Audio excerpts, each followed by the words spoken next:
Chapter 3. The Horse, the Crow, and the Man. I make the first stop after at least 3 hours' walk from the court of Mad Scream.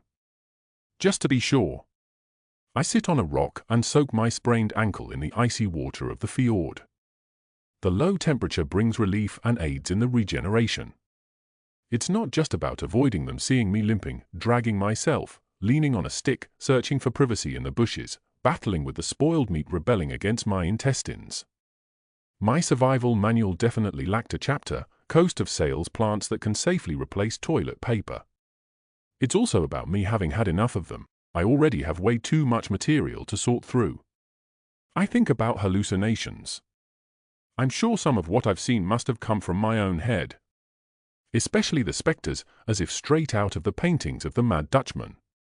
It's also possible that the toxic effect of the mist may provoke some animals to attack. Like that bear-like Bigfoot.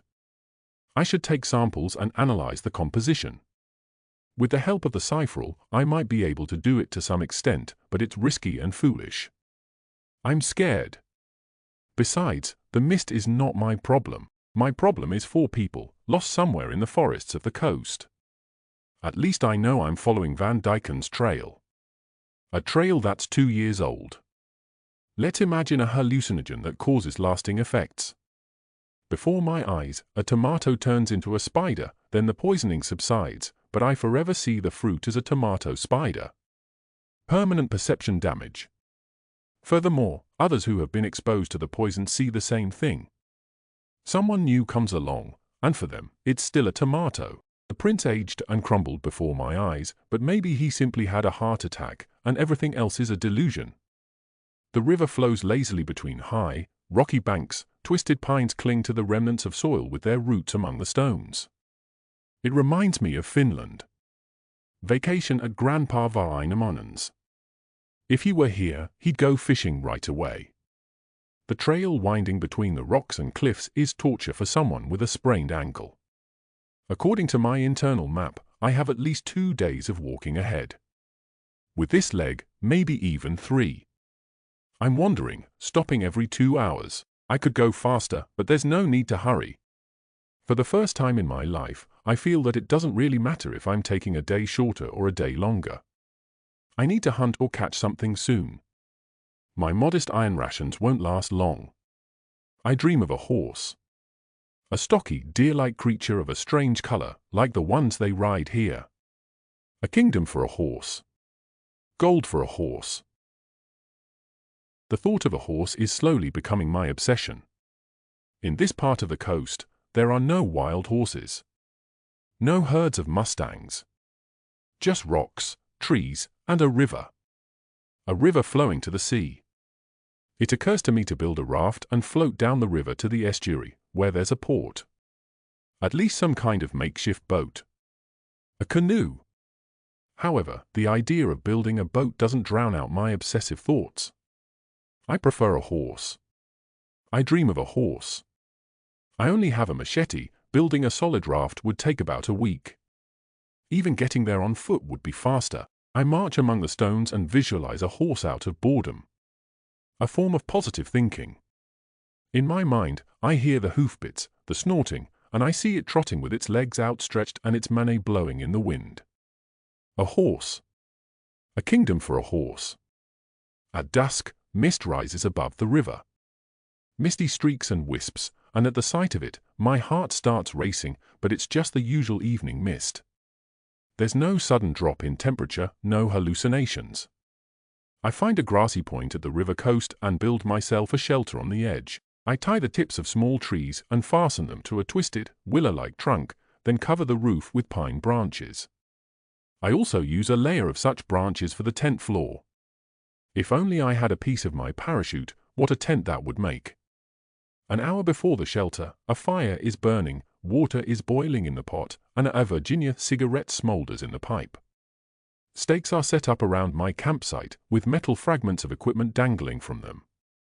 Primitive, but maybe no one will approach me in their sleep. It's quiet. Unnaturally quiet and empty. Occasionally, the water splashes, and some bird screams. I catch myself talking to myself. I think I've never been completely alone for such a long time. Even a solitary person at home constantly hears voices. Objects, household appliances speak. Keys. Where are the keys? Shouts the chip embedded in your jacket when you leave the house. The house talks, the fridge, the TV, the car. When I was little, all these things used to try to watch over and raise you. Such were the times. That's the 4th beer can. My father's fridge used to scold him. 1 beer is equivalent to 1 unit of alcohol and equals 25/100ths of a gram of pure alcohol. Even that amount can be harmful to your health. It could drive you mad, especially in the middle of the night. That's why my father taped up the barcodes on every packaging, so that the fridge couldn't count his cholesterol, sugar, triglycerides, and alcohol units. For dinner, I chew on dried sausage with crackers, washing it down with water mixed with honey and rakeja. I look into the fire, then at last, I look at the clear sky, full of unfamiliar stars scattered randomly like a handful of ashes. Somewhere there are the islands of Split Bay, the mountains of Istria, the lakes of Masuria and Karelia. My triple home. Far, Wrocław, and Turku. My cities. Somewhere there, through a black hole in space, the Manta flows, and on its deck, the redhead Deirdre from Derry returns home. Somewhere there, I fall asleep wrapped in a damp cloak, looking into the embers of the fire. I dream about horses. I'm awakened by the sudden thud of the explosion. A violent blast that echoes through the mountains, different from the crack of lightning, especially since the morning sky doesn't forecast a storm. I jump out of the shelter like a spring. I make my way through the trees toward the direction from which the sound came, cautiously, with a sword in my hand. The pale dawn, wet branches lash at my face. Literally, there's nothing here that could explode. The first thing that comes to mind is some trick of Van Dyken's. A person from Earth could cause an explosion if they tinkered. If they found saltpeter, sulfur, and charcoal somewhere, they could make gunpowder. It doesn't matter why. What matters is that it might be around here. I search for smoke, dig into the ground, anything. But I find nothing, and, freezing, I return to the camp. The day begins with shortages. First, there's no toothpaste. No soap. No shaving cream, no cologne. I give up on shaving. The stubble scratches and itches, but I don't want to use that archaic crescent-shaped razor hidden in a leather case. The mysterious explosion won't leave me in peace. I decide to search the area once more before setting out. I miss cappuccino, toast, and tuna paste or octopus salad, the kind they serve at ready-made restaurant. But there is hot water with dissolved chocolate, a strip of dried beef, and a piece of halva. After bathing in the icy river and washing with ashes, I'm cold and wet but not clean. And then, when I'm packing my belongings, I'm affected by the shortage of a horse. I walk barely a few dozen meters, and this time I find something that might be a trace of that explosion, a round patch of strangely grayed grass, precisely cleared of the bushes scattered around it, but it's neither a crater in the ground nor are there signs of temperature changes. In the center, I see a horse. I stare in amazement, convinced it's a hallucination. It's large, almost 2 meters tall at the withers, with fur of a strange, striped coat like that of a tiger. It stands on a perfectly round clearing, cut amid stunted pine trees, as if someone placed a giant glass there. I unhook the straps and very slowly lay down my luggage and saddle on the ground. I'm getting hot. My entire row is packed into one of the saddlebags. I frantically try to remember where I put the coil of rope. I open the flaps and slowly dig through various items, all while keeping an eye on the creature. It dances uncertainly on the strange clearing, on the circle of grayed, bent grass. I cautiously extend my hand and touch it. It looks like a mysterious crop circle, but the grass is frozen and covered in frost. It crackles under its triple hooves like glass. A circular frost with a horse in the center. Evidently, it's just as surprised and panicked as I am. It tucks its ears and makes strange, growling sounds. I have no idea what it means. I was trained on normal, earthly horses. I finally find the rope and make a loop at one end, then thread the rest through it, and now I have a lasso. The animal emits a nervous, drawn-out whinny and steps back a bit, but only to the edge of the clearing, as if it's afraid to leave it. We circle as if in an arena.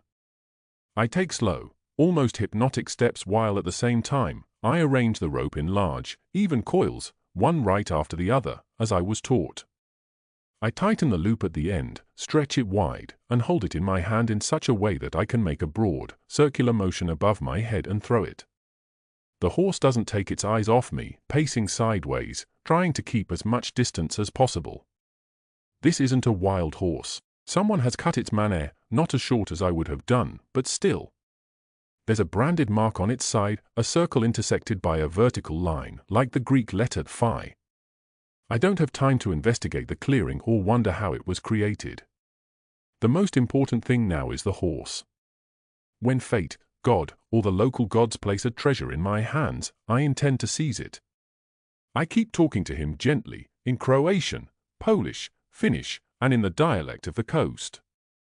He pricks his ears and grunts reluctantly, but doesn't let me approach. An Indian taught me. Danny Three Feathers, a horse whisperer from Wyoming. He taught patience, gaining the creature's favor, understanding the complex psychology of a herd animal. A creature from Earth. Besides, Danny had time. A lot of time. An ocean of time. He could afford patience. I don't have time. We circle the clearing. I don't know for how long. Patience is indispensable. I need enhancement.